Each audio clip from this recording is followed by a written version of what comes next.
दुर्गा मैया की जय। बहुत ही सुंदर माता रानी का एक भजन है, तो आप लोग सुने।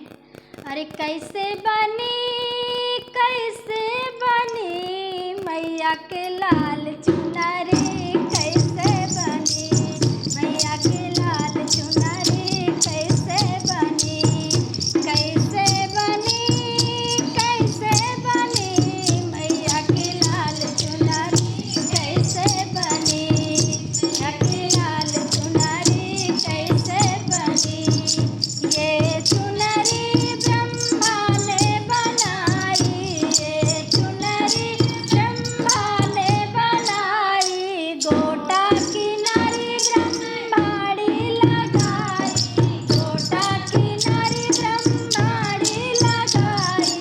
ऐसे बनी रमा, ऐसे बनी मैया के लाल चुनरी, ऐसे बनी मैया के लाल चुनरी, ऐसे बनी। कैसे बनी मैया के लाल चुनरी, कैसे बनी मैया के लाल चुनरी, कैसे बनी। ये चुनरी विष्णु ने बनाई, ये चुनरी विष्णु ने बनाई, विष्णु ने किनारी लक्ष्मी ने लगाई, गोटा किनारी लक्ष्मी ने लगाई। ऐसे बनी रमा, ऐसे बनी मैया के लाल चुनरी, ऐसे बनी मैया के लाल चुनरी, ऐसे बनी। कैसे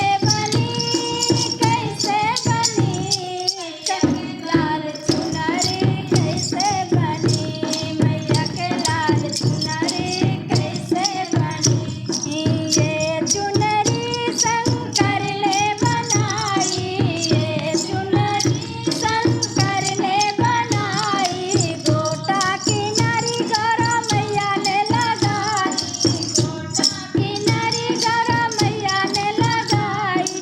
ऐसे बनी है रमा, ऐसे बनी मैया के लाल चुनरी, ऐसे बनी मैया के लाल चुनरी, ऐसे बनी। कैसे बनी मैया के लाल चुनरी, कैसे बनी मैया के लाल चुनरी, कैसे बनी।